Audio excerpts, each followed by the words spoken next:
So picture a diverse group of young men and women standing in the Virginia State Capitol, presenting a constitution that they had crafted to guide their newly formed democracy. The Constitution lays out the qualifications for office, the rules for elections, the purposes of this new government.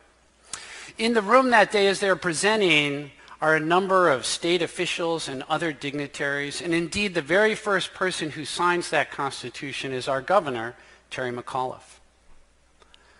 A closer look at the young men and women who are up on the dais reveals something interesting about them. On their ankles are tracking devices. And in the back of the room are staff from Beaumont and Bon Air Juvenile Correctional Centers.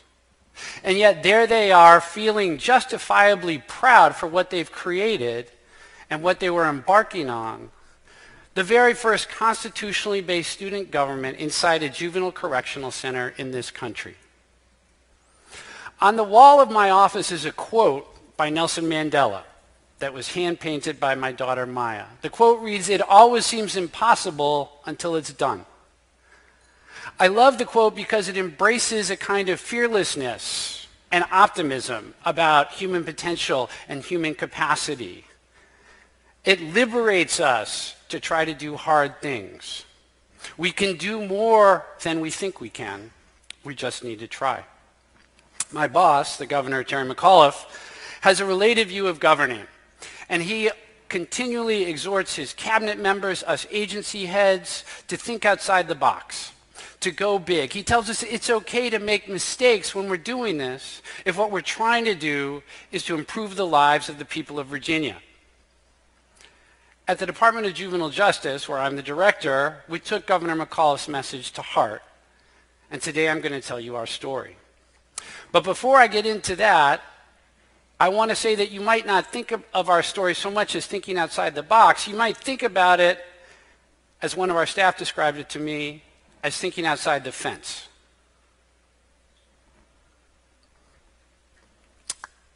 But even before I get into the story, I want to tell you a little bit about my own background, because when Governor McAuliffe appointed me to be the director, he was thinking outside the fence a bit as well. You see, I had never worked for state government before. I had never worked in public safety before. The most people I had supervised before I took this job was 10.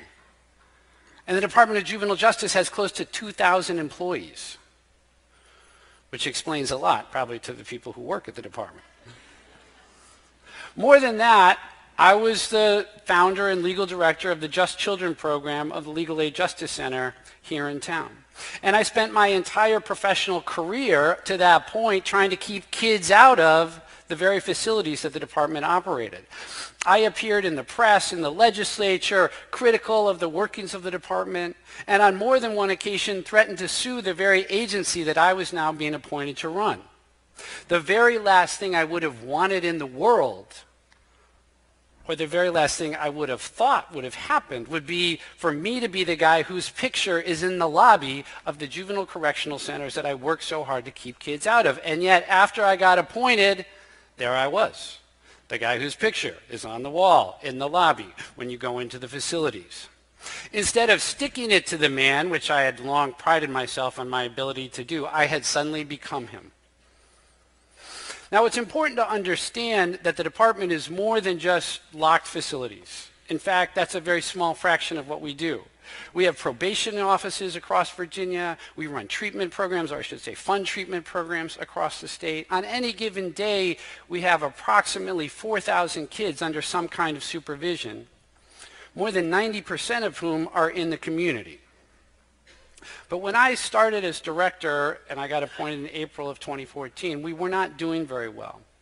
We were spending about 40% of our budget on the less than 10% of kids who were in those big, oversized, adult-like facilities. Most of the kids in there are kids who've been exposed to trauma, have mental health issues, have learning challenges. We're spending almost 40% of our money on that small percentage of kids, almost 80% of whom were getting rearrested within 3 years of our release. Thinking about the numbers a different way, if about 20% of the kids in Virginia are African American, more than 70% of the kids in our facilities are children of color. But the numbers only tell you part of the story, and it's important not just to get distracted by data. On my second day on the job, I had to watch a videotape of staff and some young people at Beaumont Juvenile Correctional Center pulling the lifeless body of a young man out of his cell where he had hung himself. The incident had happened a few weeks before I started, but it was part of my job to figure out what to do. And as I watched the videotape, I was overwhelmed by a range of emotions, not least of which was the thought that, what do I do now? But also the realization that these places that were in many ways supposed to be rehabilitative and places of opportunity and new starts had too often become places of despair. I want to assure you that the staff at the department then and the staff at the department now are hardworking people who care about kids. But they have incredibly hard jobs, and when you put people behind a fence in a facility that's really built more for adults, and the kids have multiple challenges, and the staff don't have resources or direction, it's hard to do good work. So we set about to make a change. And we brought in lots of people to help us figure this out. And our plan to transform the agency consisted of 3 primary activities. Number 1 was reducing the population of kids in those facilities, primarily by shortening the length of time they were there. We did some research that showed that the longer the kids were in the facilities, the more likely it was they were going to get in trouble when they went home. So that didn't make a lot of sense. We created alternative placements so not everybody had to get sent upstate. We started changing probation practices so we could get the right kid, the right program at the right time, so hopefully they didn't have to enter the system or penetrate that deeply.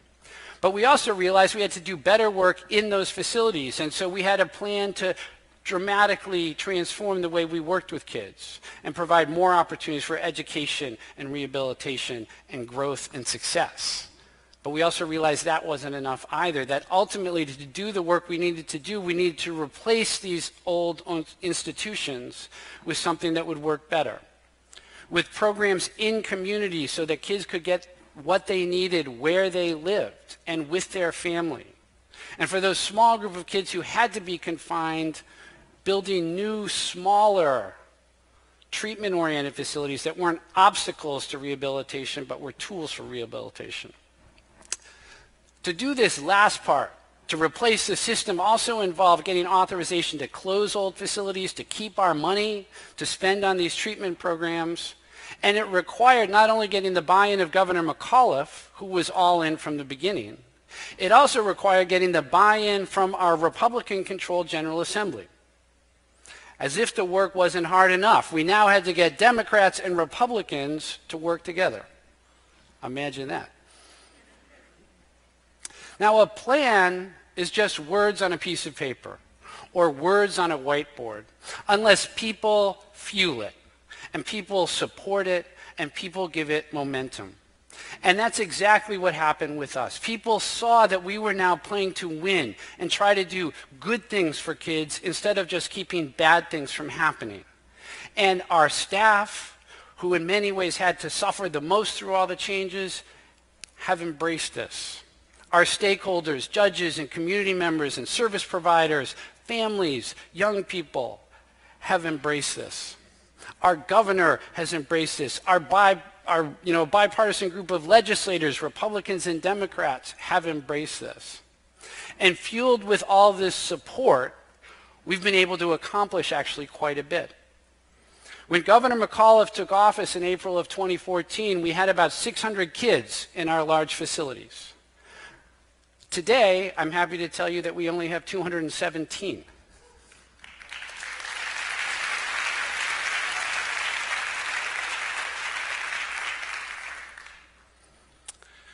In terms of what's happening with the kids in the facilities, we've done a lot of work there too. We're creating many more educational opportunities for those young people who have to be confined. For example, when I started in 2014, we had no college classes, even though we could hold kids till they were 21. We recently had 2 young men leave us having earned 24 college credits during the time that they were with us.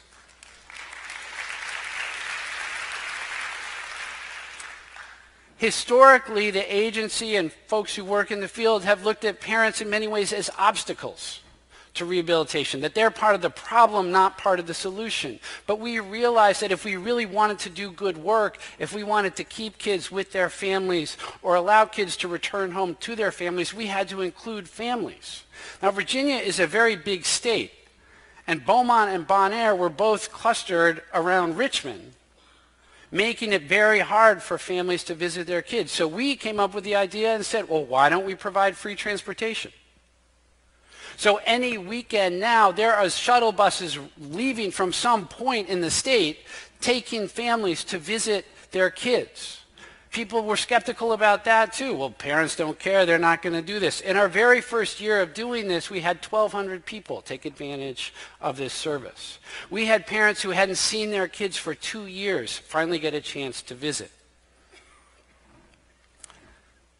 Now that all sounds good, and it's incredibly important. But really the main work we're doing in the facilities is trying to transform the work of our staff with the kids. We had juvenile correctional officers whose job was primarily to maintain order and maintain security. And they were told explicitly not to engage with kids. But they're there all the time. They're the adults who have the most contact with the kids in the facility. So we had to change that. We reclassified their position. We included new responsibilities. We shortened their work days from 12 hours to 8 so they'd be on the top of their game as much as they could. But in state government, it's not so easy to do that. You can't just flip a switch and say, you were a correctional officer one day, and these were your job responsibilities, and now you're what we're calling a resident specialist. We literally had to lay everybody off, redefine their jobs, and have them reapply for these new positions. We had folks who'd been in the agency for 20 or 30 years who had to go through this process. And it was scary, but I'm pleased to tell you that we've done it, and everyone is converted to this new way of doing work.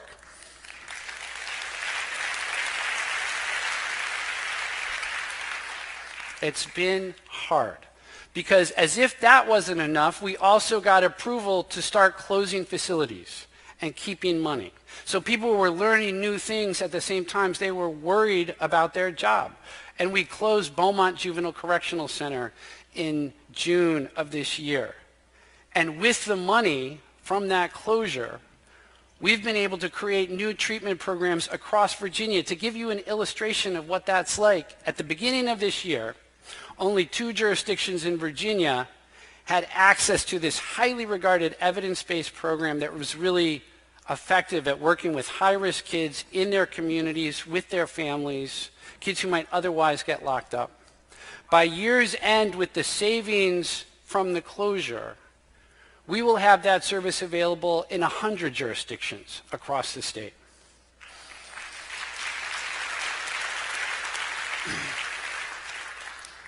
The work is ongoing, and these structural changes, while they're huge, only tell part of the story. This thinking outside the fence, this trying to do good work instead of just keeping bad things from happening, this way of looking at it has cascaded throughout the agency.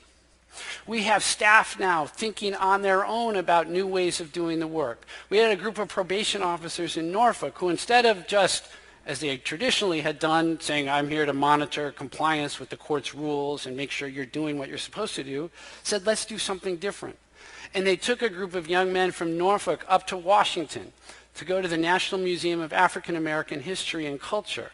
They did it to expand those kids' view of the world, of themselves, of their society. In so doing, some of the kids who went on the trip got to go outside of Norfolk for the first time. One of the kids who went on the trip got to ride an escalator for the first time. We had a family day at Bon Air Juvenile Correctional Center, which is our last remaining place.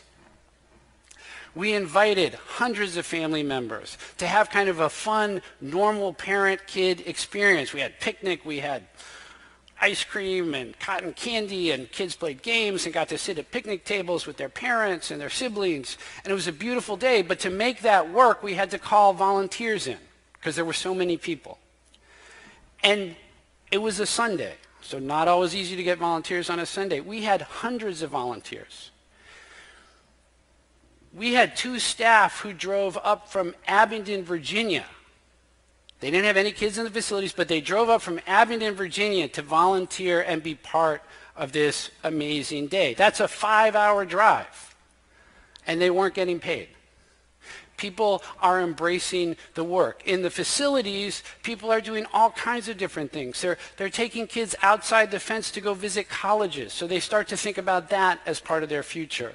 In one instance recently, the staff had a young man who wanted to be an artist, so they took him outside the fence to go visit the Virginia Museum of Fine Arts, where he could get inspired and think differently about what his future might look like.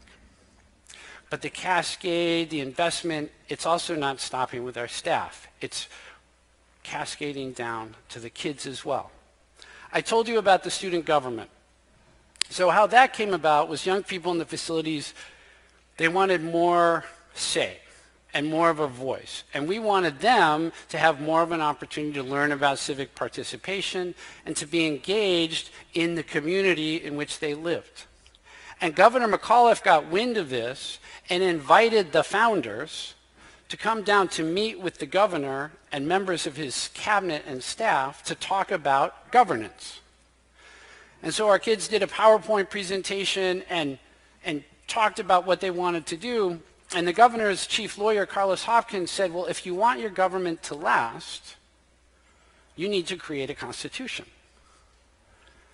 Now, our kids in our facilities don't come with high rates of educational success. They all too often don't come with a lot of confidence about what they're able to do. And it would have been so easy for them to say, I'm not going to do that. That's too much work. But instead, they embraced the challenge. And not only did they write what, again, I am sure is the first ever constitution crafted inside a juvenile correctional center in this country, but they've embraced the role of leaders, and they are actively working with the leadership at Bon Air and indeed with the agency to help us understand our work better, to help us think about working with the young people and their families better. They are becoming partners in the process instead of just objects of our work. It's not to say that everything's perfect. It's not to say we don't still have work to do. Lots of people have gotten on board, but not everybody. Some people criticize us for going too far. Some people criticize us for not going far enough. And although we've dramatically reduced the number of kids in our facilities, there's still too many children of color. But we have done a lot. But if Governor McAuliffe had told me when he appointed me, said, Andy, this is what I want the agency to do. I want you to lay off everybody in the facilities and rehire them. I want you to create new college classes even though you don't have any new money. I want you to create the first ever constitutionally based student government and create free transportation for families from across the state. I want you to close facilities and persuade the Republicans in the General Assembly that you should be able to keep your money. I want you to do all that within the time of my governorship, which hopefully everybody knows is only 4 years, and there's an election next week. If he had said that to me, I would have said, Governor, you're crazy. We can't do that. But because we had so many people working, supporting, partnering, joining, we've been able to do as much as we did. But it's important to remember as I tell this story, I might be up here by myself, but I'm truly not alone. I'm here with the amazing people at the Department of Juvenile Justice who've literally shed blood, sweat, and tears to do what we've done so far. I'm here with the governor, and I'm here with members of the legislature, and I'm here with people in communities across the state who are supporting what we're doing, people in various roles in the system and people outside the system. Most importantly, I'm up here with my family, with my wife Kelly and our kids Sage, Maya, Eden, and Rye, who've also been part of this, whether they wanted to be or not. This social change work is hard. It's left me tired. It's left me stressed. It's left me less than the father I would always want to be or the husband I should be. And my wife, in particular, had to pick up all that slack. And there was a lot. And I say this not to just say thank you to you, but also to let the rest of you know that this work is hard. It's hard not just on the people doing it, it's hard on the people they love, which is all the more reason we need to be involved when we see good things happening. As we're discovering in our country right now, progress is fragile. But as we're hopefully also coming to understand that we can't let the problems of the day, whether it's mass incarceration or anything else, be other people's problems. They belong to us too. And the solutions to those problems must as well. And when we do come together, when we approach each other and our work with courage and open hearts, we can become like alchemists.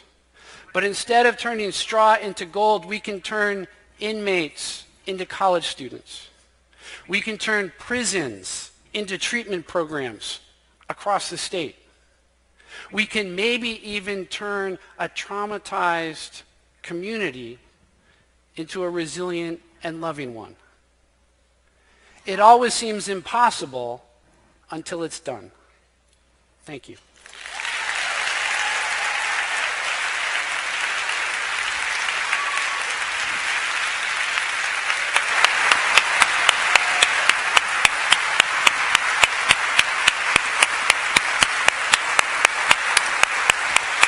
Thank you.